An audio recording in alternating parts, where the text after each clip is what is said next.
We are back with a very special episode of the Blink podcast. I know I often say that, but it's because I often mean it, and no more so than this very day. We are joined by MJ Moore, desk buddy, previous Southeast London neighbour, and the only person to ever have described herself to me as like a burnt marshmallow.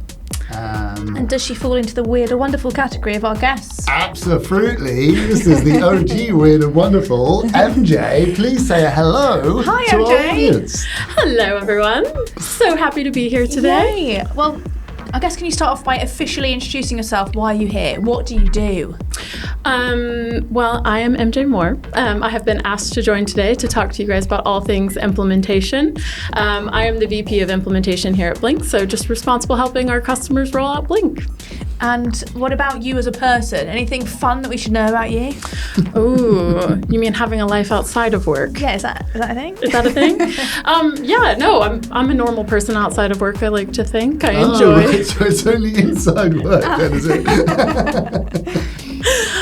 Yeah, so I enjoy all the normal things. I enjoy some live music, playing tennis, getting out and about, and traveling, really. Glorious. What about previous experience, MJ? I think that would give insights to our listeners about you and your career. Tell us a bit about how you ended up at Blink and your journey to starting here. Yeah, of course. So I come from a consulting background, spent many wonderful years at Accenture and before that in Aon, and I was focused very much in like the HR and digital transformation space. And so I had a real focus on Workday specifically. And I think just after being in consulting for all those years, being exposed to all different types of technologies and different types of customers, I was ready to leap into something completely new and different in the employee engagement space. I think also coming from a Workday background, I was super interested in terms of how to get people engaged using technology. And so jumping to Blink, where there's such a focus on users, really getting value from technology and engaging with their business in a completely new, unfounded way. It was something that was super interesting to me. So I jumped ship, left consulting 3.5 years ago, and have never looked back and have been busy building the implementation team here ever since. And here we are today. And sorry, 3.5 years at Blink, so you're coming up on your 4-year Blink anniversary, is that right? In February. That is crazy. I actually remember your interview in the old office way back when, sort of like the most private office interview room that we had, which actually had 2 doors, one of them backed directly into the stairs and the other one into the office. And I can only imagine... The perilously steep staircase. Exactly that, yeah. I think we had a good chat that day. I think you were supposed to be there for an hour and we ended up chatting for an hour and a half. Yeah, like 2.5 hours, I think. Let's hope the same thing doesn't happen today, am I right? We're on the clock.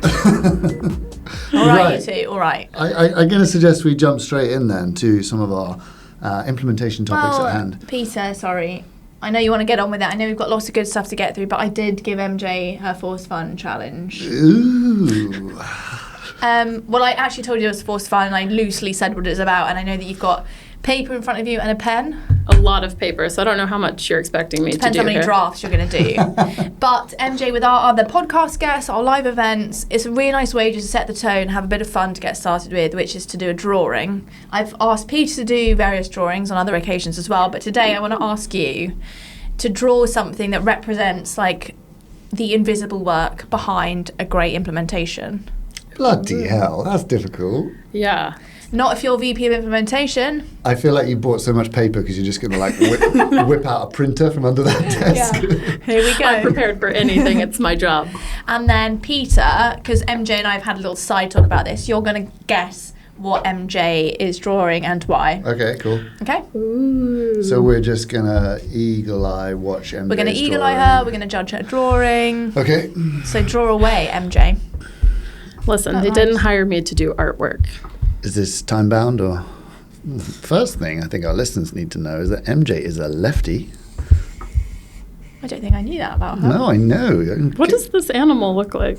I get that's their first clue. Flamingo. Some sort of duck. I would go umbrella if that was me. An upside-down duck. Oh, Whoa. with some flags. Some flags.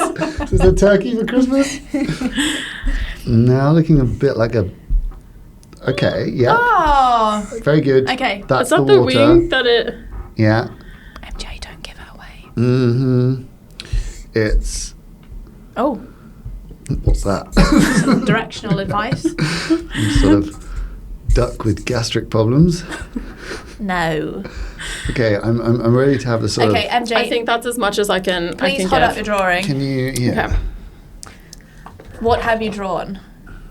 Sorry, remind me the question. It is the invisible work behind a great implementation. Okay, so like paddling... Gracious swans. No. No? Sorry, I just went for it. Incorrect. That's a no. How many guesses do I get? Can you use the word gracious? Gracious is unrelated. Gracious, but swans is good. Swan, duck, whatever Duck. your preference. Okay, so like paddling underwater, feet flapping in all directions under the water? You're getting there. How many words am I Closer. looking for? Is this I don't know if there's like a set phrase. This It's is more of a like mentality. the worst game of hangman Ooh. ever. Oh, right, okay. A mentality. Okay, MJ, tell Peter. You give up. Yeah, I don't want to give up, but I Say feel it like officially. we're going to run out of time. we have got a time limit, so. Oh, right. Okay. So on the surface, everything is calm, but below the water, you can't see all of the madness and the paddling happening with the come on. I feet. basically got that. Guys, that's not Is that what really- a gracious swan means? Yeah, sure. We Well, use then that, you we nailed use that it. term. Being but- concise. You know. Yeah. But, Clearly that's a duck, implementation is not a all swan. of the chaos under the surface, but making it feel really seamless and smooth on the top. Glorious. Okay. And you didn't get that from my drawing. I personally did, yeah. Great. Actually, quite helpful because although I didn't know that you were going to draw that strange-looking duck, the first question I kind of wanted to ask you was, you know, I obviously I work very closely with you and your frameworks and your methodologies and the statement of works and the resources that we bring to bear that are very visible to our customers are just that. They're visible and they're kind of clear to see. But my perception is that like lots of the powerful and high impact work is the stuff which is like not seen and not so visible when you are engaging with customers. Exactly. Below the surface. So my question probably is, how can you bring your metaphor to life? Like, what is going on below the surface, and what's your duck doing down there, MJ? So that's all the stuff that people don't see, I assume. So I always say my team are jack of all trades because when you're running a project like this, you just never know what you're going to run into. We can come in prepared with all of the frameworks in place, you know, thinking we're going to be able to nail this, but every customer has their challenges. They come in with stuff that just is completely out of left field. And so my team has to be prepared to handle any situation with any stakeholder at any point in time. And so I like to think that they are geared to be able to navigate those kinds of difficulties with ease. And so they need to be training experts, change experts. They need to be configuration and platform build experts. They need to be,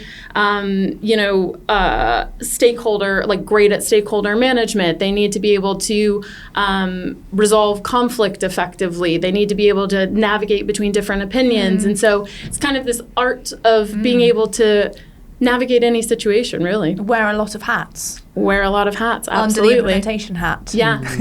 In the background, you're really scrambling to go ask for help from every other person in the business, and you have to present it back to the customer in a way that feels really good, really smooth, really clean and nice for them. Interesting. Is related, but like because of that, like how does that inform the type of hiring profile that you look for in your team and where you go and find talent, I guess? I mean, adaptability. Just coming from a consulting background where you're thrown on to lots of different types of projects across different technologies all the time, there's just this level of adaptability you need to feel comfortable in unknown situations. So I think when I'm hiring for my team, it's just this level of comfort with ambiguity and understanding how you can, in a structured way, bring resolution to that ambiguity. Yeah, fully agree with that. I remember being on a call with one of your team a couple of years ago, and the first time we'd been on a call together, and I just remember saying to you afterwards, I felt very safe on the call with that person, because there was a lot going on, a lot of ambiguity, but gracious swan. And MJ, that feels quite internal in terms of the team and the hats they wear. But what are the common things that the team are having to come up against that they don't? Someone listening would be like, oh, actually, that's in my organisation, or I don't know that, or I wouldn't see that. What are some of those things, or some examples maybe that the team are coming up against? Just in terms of regular sort of issues that we run into with customers or challenges that we face? Yeah, and I think especially, of all of those hats, what do you think's the biggest hat or the biggest worry where the team need to misdivert, adapt? Probably depends on the day and the project. Yeah, for sure. I mean, absolutely. And the weather and the seas at that time, the right? Seas. Or the westerly winds on that day. Yeah, I mean, I think it's so different per project. I would say there's common themes that we see for sure against the types of issues that we're running into, where I feel, we try to work with our team to make sure they're prepared to have those kinds of conversations. And so I think some of those common challenges we see are just, navigating a wide range of stakeholders who have very different opinions and wants and needs, and trying to merge those things together into one cohesive outcome. And so it's being able to navigate them, bring them on the journey, be able to clearly articulate to them when you might be doing something that's different from what they're expecting, right. And making sure all of those people across the board feel like you're on the same page, on the same team. Because you might be working with people from the same organization, but a lot of times, many of these organizations, especially large organizations, it's very siloed. And so it's trying to bring those people together in a way that feels good for them too, and that you're achieving each of their individual goals. And can we so I think it might be helpful to throw some examples at that, right? I think there'll be a lot of listeners thinking about the fact that when you're rolling out any type of platform, yes, it's important to think about the platform's capabilities, that's 50%, but the other 50% is this implementation approach that, can be applied to any sort of change that you're trying to introduce into the business. And sometimes, the way I like to think about this is practical examples of where things commonly go wrong. So can you give us some specific examples of where you see sort of enterprise organizations perhaps taking a misstep, or some of the common things that go wrong, and I guess ultimately what your team does to try and steer them away from that? Yeah, I mean, I think one of the things that I see regularly is, lack of leadership buy-in. Sometimes either leaders will be involved in the buying process and step away, or they just kind of let their teams handle it. And so I think obviously having your leaders, albeit a small role, you're not asking for tons of time a week, but you're asking for really valuable interactions at relevant junctures of the project that really can make or break keeping the ship en route. And so I think having that leadership buy-in top to bottom is just fundamental, is probably a very obvious one. I think probably the second one that I would say is sometimes teams come in and, with Blink, you've got a wide range of stakeholders, right? You might have HR and communications and IT and operations, and everyone's, to my point earlier, kind of got different goals and objectives. But sometimes people come in so obsessed with just their objective for their team at that point in time, and you miss out on thinking about the end user themselves. And it's okay, I'm so focused on pushing my internal comms initiative that I'm not actually thinking, how do people want to digest this content? What's the content I should be putting out? I always think give to get. You've got a goal, you really want to push something. What are you giving that user that makes them in exchange for it? So it's you got to entice the user to come use the platform, and then balance it out with pushing your goals, your story, your narrative. And you've got to find that healthy balance. And if it's leaning too much one way on just focusing on your internal corporate initiatives, you totally miss out on engaging that end user, which makes it hard to get engagement and adoption on a platform like this. And it's easy to get swept up, right? All these stakeholders are busy, they've got lots going on, they're in their swim lane. So it's great that your team can play that role in terms of not flipping it, but bringing that perspective in to make sure it is a successful implementation from that perspective. Yeah, absolutely. And like one of the things we do during rollout is we'll map out like all of your key personas within a business. And then, the objective of that session is to map out their change story, but it ends with a little blurb at the end that you should be able to say in 2 sentences or less of what's in it for me for every single persona. So if I go to one of your sites, I run into one of your end users and, they're one of your engineers, that I have a really quick, snappy story of like, why would you be interested in this? And if you can't articulate that and it's this really long elevator pitch that's like 5 minutes to explain what you're trying to do, it's never going to land. So if it's getting down to that, you got to work your way down from a lot of information down to one little tidbit, but it's something that's super powerful and it drives how we frame positioning it while we're rolling it out, and then making sure that users, by the time we launch, it's just like, oh wow, I totally get it. Yeah, I see the value in that. And I bet that's so energizing for the project team as well, because it probably feels quite overwhelming, especially if you're a massive organization thinking, how do I tackle this? So that exercise itself is probably quite cathartic for them to be able to nail that. I would say there's a lot of sticky notes on the wall. We go through a lot of, we got to increase our sticky note budget. Yeah. Right. Yeah. Healthy though, right? Yeah, but it gets people really thinking about why are we here? And it, back to the point I was saying about, comms might be pushing one initiative, and I keep picking on comms, but it could be HR or IT or anyone else. But, if you can't, balance the what's in it for me for your different personas with what you're working on simultaneously, you're going to have friction and getting users excited and on board. And like how sort of, really having empathy for lots of the people that you work with, because ultimately they're taking a step in a direction or going on a journey with your team, and they don't really know where they're going to end up.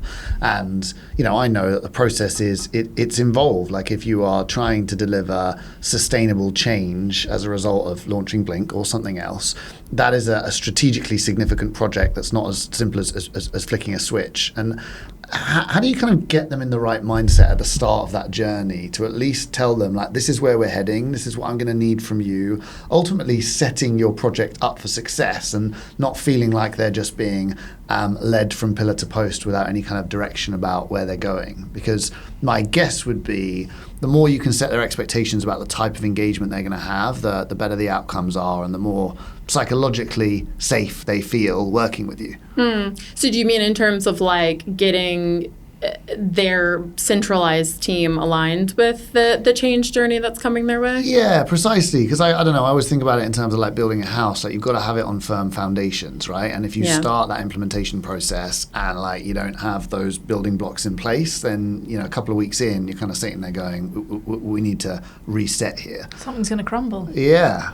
Yeah, I mean, I think it ties into probably one of our, like, when we're talking about like the foundations of the project, like you're saying, like value and strategic alignment with senior stakeholders across different functions in the business is something that we do up front, and that helps us kind of set the scene, get everyone aligned around common objectives, and then it makes it easier to then come to clear decisions as you're going through the rollout process through this wide range of workshops, whether it's change related or setup or feature decisions.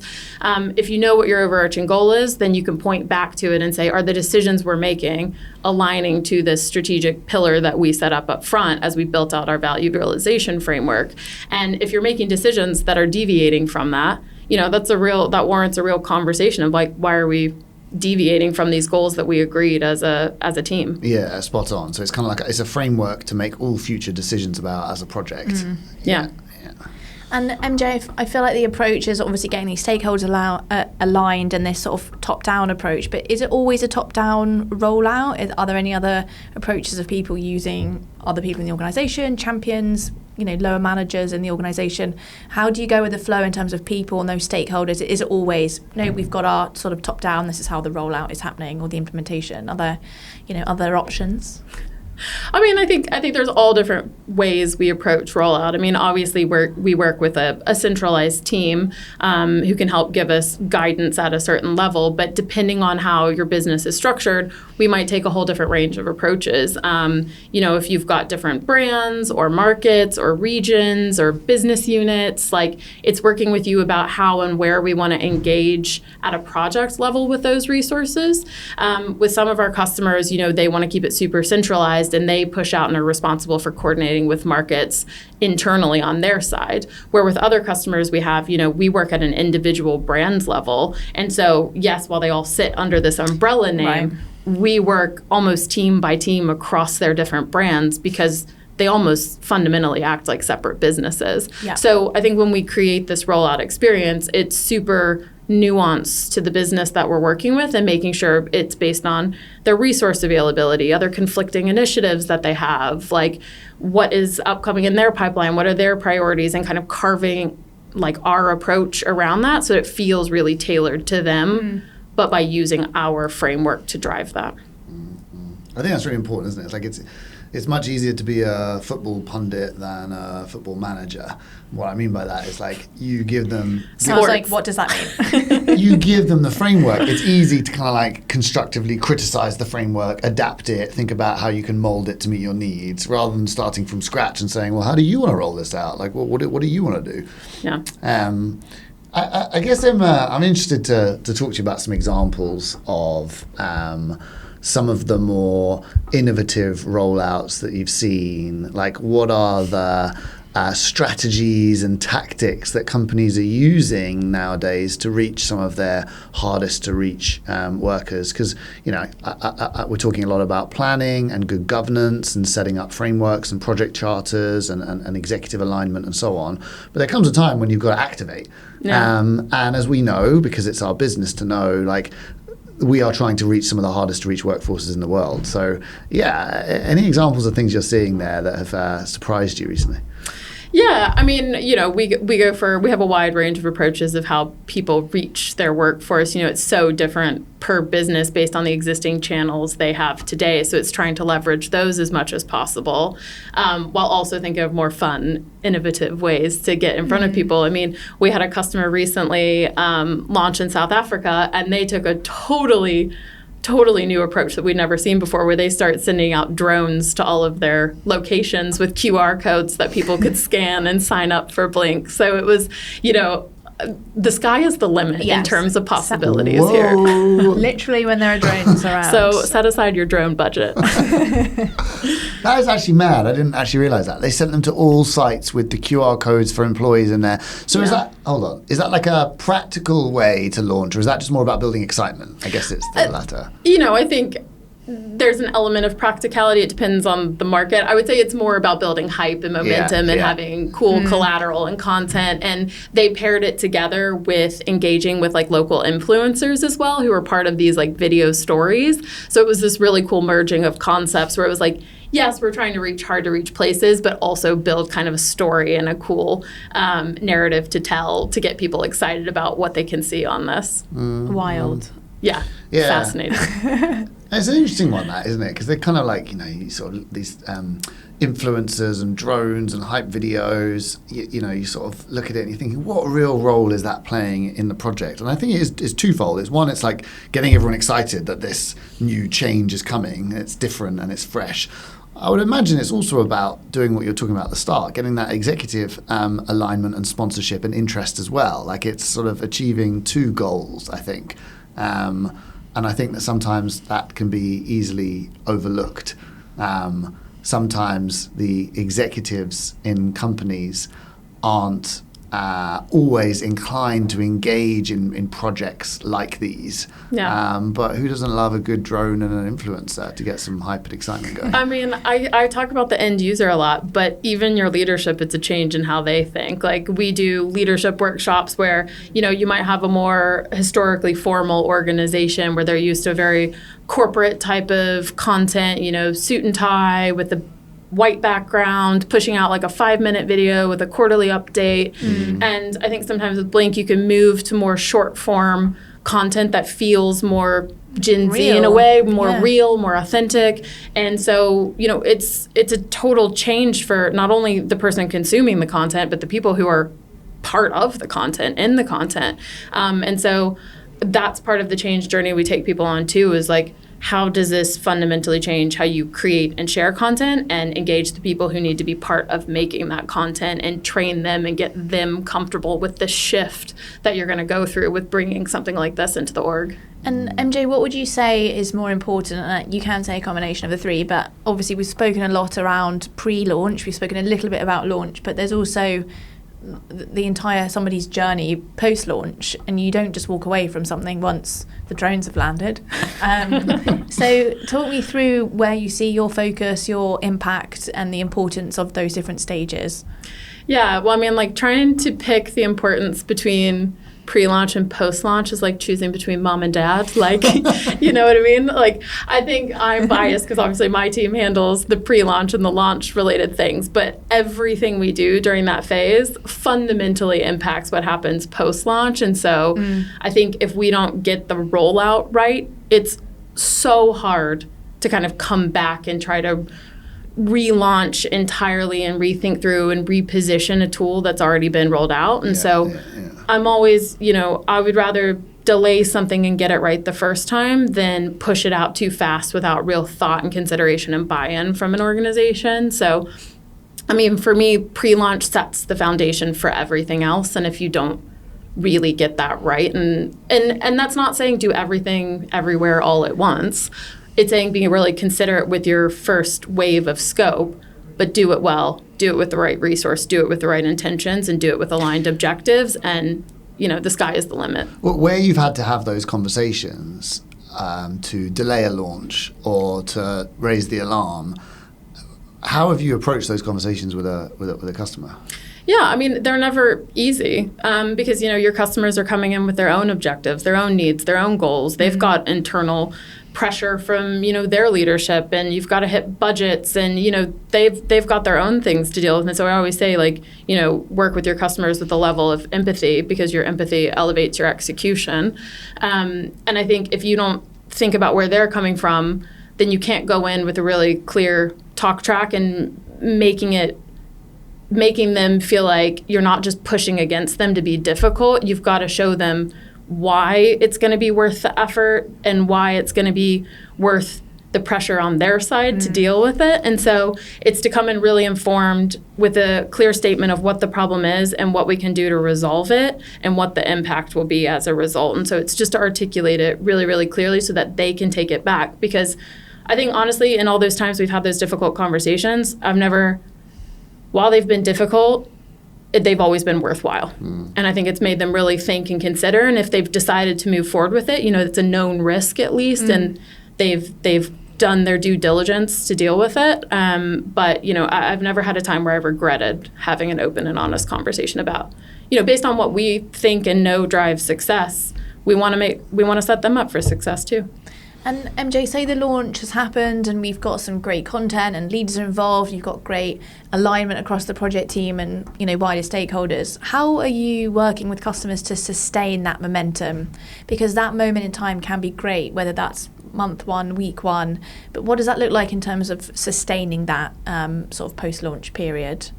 Yeah, I mean, I think part of it is like when we work with our customers, obviously it's very focused on what does that day one launch look like, but also part of it is developing a longer term sort of content calendar and strategy across your different layers in the organization. So mapping out what are the different types of content you expect to see, who are the people you're expecting to post it, how often should they be posting, and we overlay that with what we know works well across all our different customers, all our different verticals, and helping them build out a calendar that then they can train and upskill the rest of their workforce on. Because, I mean, you can't underestimate the change that comes with bringing in a tool like this and opening up communication in your workforce if you haven't had a tool like this before.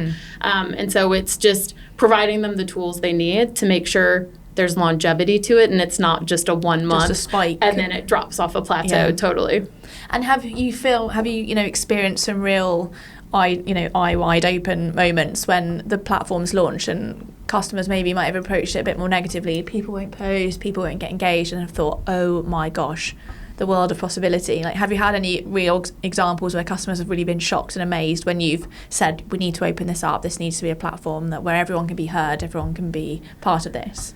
Yeah, I mean, I think there's a number of organizations, all for very valid reasons, who are very skeptical about opening up communication with some of their workforce, whether it's they think that there's going to be inappropriate behavior or types of conversations that they don't want happening on a work platform or whatever it may be. Or just general negativity. I mean, we have had so many conversations where we've tried to walk customers through our different capabilities of how you can manage that effectively without shutting down channels of communication. So, you can use post approvals or moderation or, other types of behavioral change and training to make sure that people know how to use the platform effectively.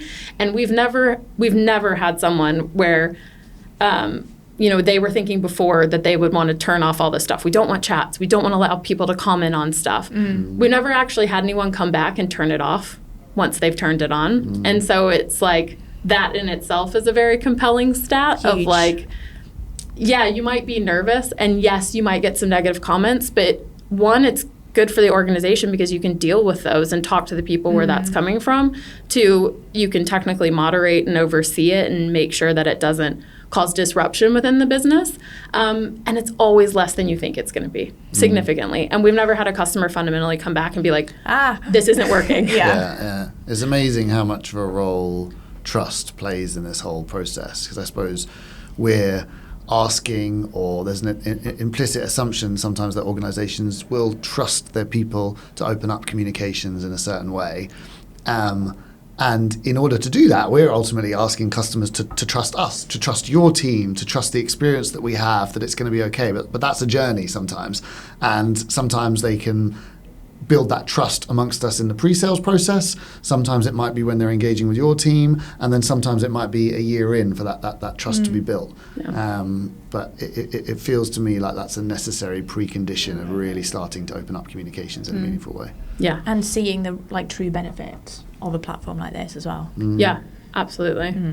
MJ, I want to talk about some fun things like implementation. What have we been doing? Sorry, that wasn't fun to you? No, as in really fun. Shall I bring the duck back out? Does he have a name? His name is Peter. Oh, classic. Peter Duckin. Oh, Jesus. God, she's on fire today. Well, honestly, that's why they pay me the big bucks. I thought she peaked at empathy elevates your execution, but Peter Duckin is a absolute whole new level. Yes, blown that out the water. Yeah. I think. Whoa, hello. Quack. Infectious. Are we delirious today? Yes, we are. Maybe. I would like to know, and obviously you've been doing this a long time now, and you've worked in a whole array of industries, lots of different customers, lots of different teams and people that you've worked with. I want to know what are some of your implementation icks. Ooh. Things that you felt, we really shouldn't be doing this, or that's not great, or, what's some examples, experiences that you've been through that you felt this is a bit of an ick and you've needed to overcome that. So I want some examples, some nuggets to share. How much time do we have? We have 15 minutes. I think... No, we don't. We have 15 minutes-ish. Okay. So what is my... Okay. So I think one of my biggest icks is probably when I would call it Switzerland syndrome. So you've got HR telling you one thing over here. You've got IT telling you something over here with your customer, and you're sitting in the middle while mom and dad are yelling at you. And you're just like, can I offer you a treat in this trying time? I'm just trying to be an impartial, unbiased third party trying to navigate this. With your tweezers, yeah? The Swiss Army knife. Yeah. So I think sometimes customers, again, can be super siloed, and sometimes they almost like these different functions sit as different parts of the business, and so they're not talking to each other. And then you as a vendor are like the middleman, like, ooh, I don't want to be in the middle of this. And sometimes those teams might not have even collaborated before on something so big or this type of project. So sometimes it's the first time that mum and dad are, working together. Yeah, and we don't want to be Switzerland, really. You want to have an opinion. And I don't know which country or parent you side with, but you do need to have a point of view rather than just sort of sit in the middle and, I guess, perpetuate this, like, lack of decision by being neutral. Yeah, but sometimes it's internal politics that are not related to us, and not to get involved. it's never fun to be stuck in the middle of that. Yeah, fair. As a middle child, I know that all too well. Any other X to share, MJ? Ooh, any other X? I would say, when you have like a new person join the team and they go back through and they recomb through all your closed decisions and open up a big one that you just spent months closing down. Right. That is always a Ouch. tough pill to swallow. Yes. How do you swallow that pill as well? You just got to be supportive. You nod and smile and say, yep, we'll sort this out, no problem, and re-pull up all the materials you spent months working on and show them again. That's tough. That is a tough That is one. really tough. And closing ick? Ooh. Oh, one of my favorites. When someone says, we've never talked about this before. And you say, I've been on about 6 hours worth of calls with you where we absolutely have talked about this before. That's tough. Mm-hmm. You know the Is smiley. that because you know it's somebody new in the project team, or where's that come from? I think just sometimes that sheer idea of volume like of- you have to say something 7 times to get people to like To land the message. to land the message. I think sometimes everything's so new during implementation that you, as the vendor, are so familiar with it that sometimes even though you say it and they hear it, it doesn't mean that it's landed. Yeah. And so, that's just a natural part of delivery. Yeah. We have to get comfortable with like repetition. Yeah. But that little smiley face where he's smiling, but there's one tear rolling down his cheek. Yeah. That's me when someone says that. Yeah, well, it is because there's a huge quantity of decisions that need to get taken, I guess. So it's hard enough if you have the same project team saying something like, have we discussed this before? But then to have a new person going back through the large quantity of decisions that have been made, yeah, that is tough. I have empathy for you there. Yeah, that's the nature of the beast, though. It's information overload for everyone when going through these course. projects. So, And you live like I and breathe said, you this. got to be empathetic about it because it's tough. You're trying to learn a whole new system, a whole new way of working. Yeah. There's a And- lot to absorb. You live and breathe this every day, so it just, Having rolls the off the tongue. patience. Yeah. And MJ, what are the biggest things that have changed, like over your time doing this, in terms of what you've seen change in organisation trends-wise? Are there some big differences you're like, this has really changed and I'm really excited about the future of this?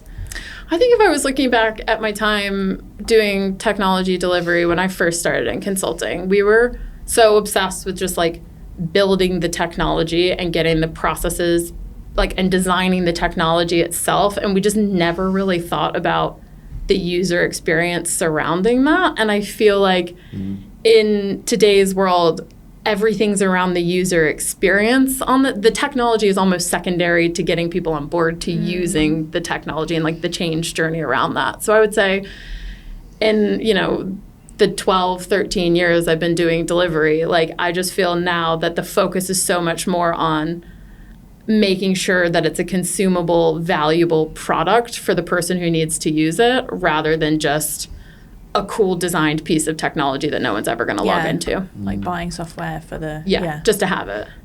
It's gone from going live to getting value. Like it. Really interesting implications on, I guess, the whole way that technologies like this are monetized, whether it's subscription or value-based. I agree with you. I think customers are much more interested in the outcomes we can drive rather than the number of users that the platform's built for. Yeah. I think there's a long way to go for that real trend to manifest itself in the market. Yeah, definitely still early doors. And lastly, what is one thing you wish every buyer would know or research or feel before coming into the implementation process? You could give everybody that golden nugget that they then come to and you're like, yes. Yeah. What would that be? Ooh. I think no software, no matter how amazing it is, can succeed in any organization if you don't put the right team and put the right buy-in behind it. You could have the greatest tool in the world, and if you've allot one person 1 day a week to roll it out and then assign no long-term owner or manager of the product, you're never going to get anywhere with it. So just really thinking through and making sure you've got your A team in front of it to like really drive it home and make it worthwhile. Put in a little bit of extra bit up front and it pays out in dividends at the end. It's the people that make it. Absolutely. That's a good gold nugget. Thank you, MJ. I know it's normally your jam to ask guests about our podcasts that we are compiling. Go for it. But I think I'm going to take that one this time. Do it. Hi, MJ. Hello, Peter. We are compiling a playlist for our podcast guests. Ooh. Something which, in their mind, embodies how they feel about the work that they do, working with internal comms and HR specialists to deliver change. So, if there was one song that you were going to add to our Blink playlist, what might that be? Does it have to be a song about internal comms? No, definitely No, not. it's just for those people living and breathing it. When you need to just whack on a tune, it's like, yes, this gives me life. Although, like, are there any songs about internal comms? That's a whole other area. I was thinking it was very niche. Excuse me, I've got it. Georgie, add that to your to-do list. Yeah. Okay, so recency bias, but my bop of the moment is Dreams by The Knox. It is such a bop. I mean, I put it on and I'm just jamming down the street. I love it. You've come a long way from 3.5 years ago when I think I caught you coming into the office listening to the theme of what? Hey, it's a wonderful kind of day where we learn to work and play. That was also a bop. That is a bop, yeah. Like 10 years ago. It was a remix of the Arthur theme song, and I stand by the fact that it slaps. It's a banger. Yeah. I haven't heard the remix, but I might. Yeah. Maybe we should put that on the playlist as Okay. well. Dreams by The Knox. Absolute bop. Thank you. And MJ, if somebody wants to connect with you, learn more, dive into this, where can they connect with you? Where can they learn more? How can they get in touch? I'm not going to give everyone my personal phone number, but you can find me on LinkedIn. All right, fair enough. That's great. MJ, thank you so much. I hope you enjoyed yourself and sharing some experience and nuggets today. Yeah, thank you guys. Great time. Thank you so much, MJ.